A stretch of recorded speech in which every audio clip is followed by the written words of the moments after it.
Proyecto Genoma, David Rives. Capítulo 1. Darwin y la conexión genética.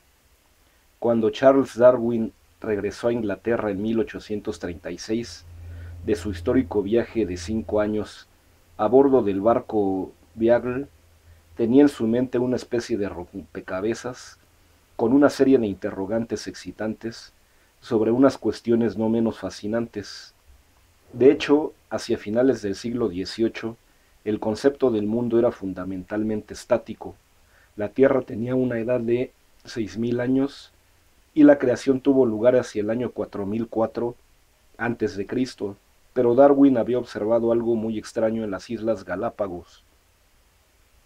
Algunas de estas islas tenían su propia especie de pinzón que resultaba fácilmente distinguible de las otras especies por variaciones anatómicas en forma de pico.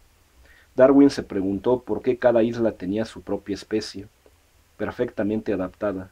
En una el pico era más largo y fino, para comer insectos, en otras más grueso, y siempre en cada caso resultaba el mejor diseño para abrir, por ejemplo, el tipo de semillas que también era específico en cada isla. Los animales habían sido creados fijos e inmutables. Darwin era consciente de ello, pero la evidencia experimental le estaba surgiendo un proceso distinto, esencialmente diferente en su naturaleza.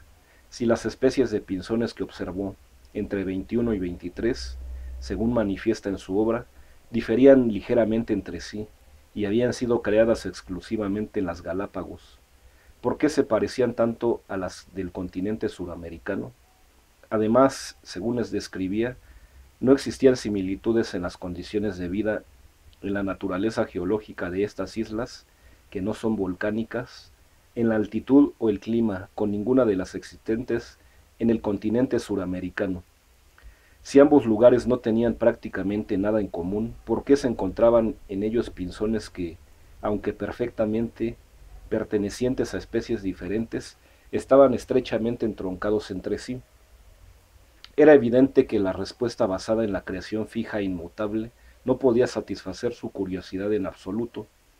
Es más bien comparado los animales que se encontraban en las Galápagos con los de las islas del Cabo Verde, Darwin encontraba profundas diferencias, a pesar de que la naturaleza del suelo de los dos grupos de islas, como su geología volcánica, el clima y las condiciones de vida generales, eran muy parecidos. Las islas Cabo Verde, situadas a 620 kilómetros de las costas de Senegal, en África, muestran una fauna parecida a la africana. Nada tienen que ver con las de las Galápagos, situadas en el Pacífico.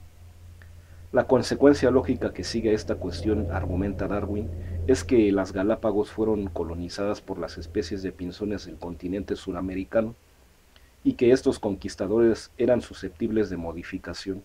Cada uno de ellos se adaptaba perfectamente a las condiciones particulares de cada isla. El mismo fenómeno se daba en las islas de Cabo Verde, y aunque existen pocas excepciones, la revelación más importante que se extrae consiste en admitir que una especie puede modificarse lentamente en otra. En definitiva, la especie animal o vegetal no es algo inmutable, sino algo que puede cambiar con el tiempo. Si este proceso operaba en espacios de tiempo muy largos, entonces podría aplicarse no solo a las especies que son muy diferentes, sino en realidad a todas las especies. Podría ser que en realidad estuviéramos viendo en este lugar y tiempo solo un fotograma de lo que sería una película gigantesca en movimiento, en las que unas especies se transmutan en otras que llegan a ser muy distintas a medida que transcurre el tiempo. Quizá los sentidos del ser humano fueran excesivamente pobres y toscos para apreciar este movimiento, pero las islas proporcionan junto con los fósiles una serie de rastros casi inequívocos de que efectivamente nos movemos. Darwin supuso que las islas son en realidad enormes laboratorios donde la evolución actuaba, aunque desconocía este término y los mecanismos subyacentes por los que funcionaba. Hay otra influencia que conviene que resaltemos: el escenario natural en el que Darwin hacía sus observaciones y conjeturas tenía un soporte geológico importante proporcionado por un británico llamado Charles Lyell. En su obra Principios de Geología, Lyell argumentaba que todos los fenómenos geológicos que se observaban se producían mediante procesos naturales, y estos suceden a lo largo de un periodo muy largo de tiempo. Si la televisión de vez en cuando nos sorprende con la noticia de que un volcán acaba de despertar de su letargo, arrojando temibles nubes de cenizas y despertando el terror de los pacíficos habitantes de una aldea cercana, no hay por qué pensar que las cosas que han sucedido del mismo modo en el pasado, hace millones de años, cuando no había personas. Por tanto, los fenómenos que observamos son naturales, no invocados por catástrofes o acción divina alguna, y a grandes rasgos ocurrieron en el pasado, tal y como los vemos ahora. ¿Qué sucede pues con los organismos vivientes? Darwin terminó de elaborar su teoría en 1842, 6 años después de su histórico viaje, pero no se decidió a publicar su libro hasta 1859.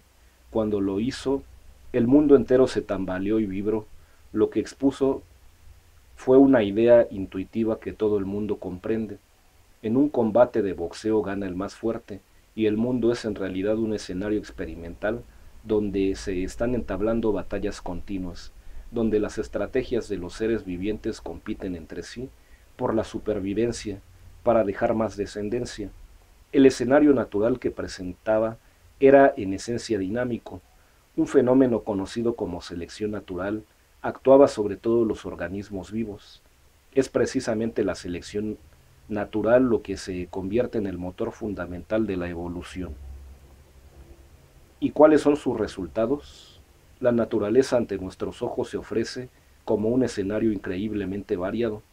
Si usted decide dar un paseo por la selva del Amazonas, encontrará una enorme variedad de animales y plantas. Puede ser atacado en un mismo lugar por 100 clases distintas de mosquitos o encontrarse con 300 tipos de colibríes. Lo que está observando en realidad son ofertas biológicas que se ofrecen en el escaparate de la naturaleza para que la selección natural, conforme a las condiciones existentes, opere sobre estas candidaturas biológicas y decida cuáles son las que van a sobrevivir.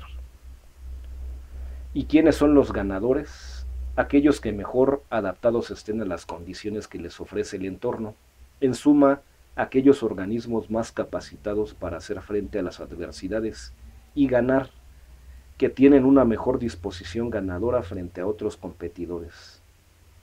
Supongamos, por ejemplo, que somos testigos de excepción en un acontecimiento extraordinario. Un buitre ha nacido con una mayor agudeza visual que sus compañeros. Tiene que buscar el alimento en una llanura amplia y desértica, y en esta misión detecta antes la carroña o las señales que emiten otros pájaros con mayor facilidad. Este buitre encontrará antes el alimento, tendrá menos dificultades para nutrirse en épocas de escasez y mayores probabilidades de llegar a ser adulto y aparearse.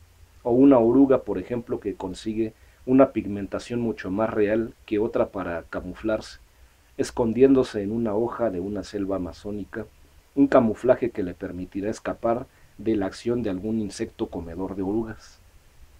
Su mejor camuflaje le permitirá escapar de este peligro. La oruga podrá convertirse en mariposa, podrá procrear y tener descendencia. De modo que las magníficas y maravillosas adaptaciones que observamos, nos viene a decir Darwin, son el producto de una cuidadosa selección, de una lucha feroz, de una competición entre las diferentes especies por los recursos. El objetivo último es llegar en buenas condiciones para dejar descendencia. No se trata de la supervivencia del más fuerte, en este sentido estricto, sino del más prolífico.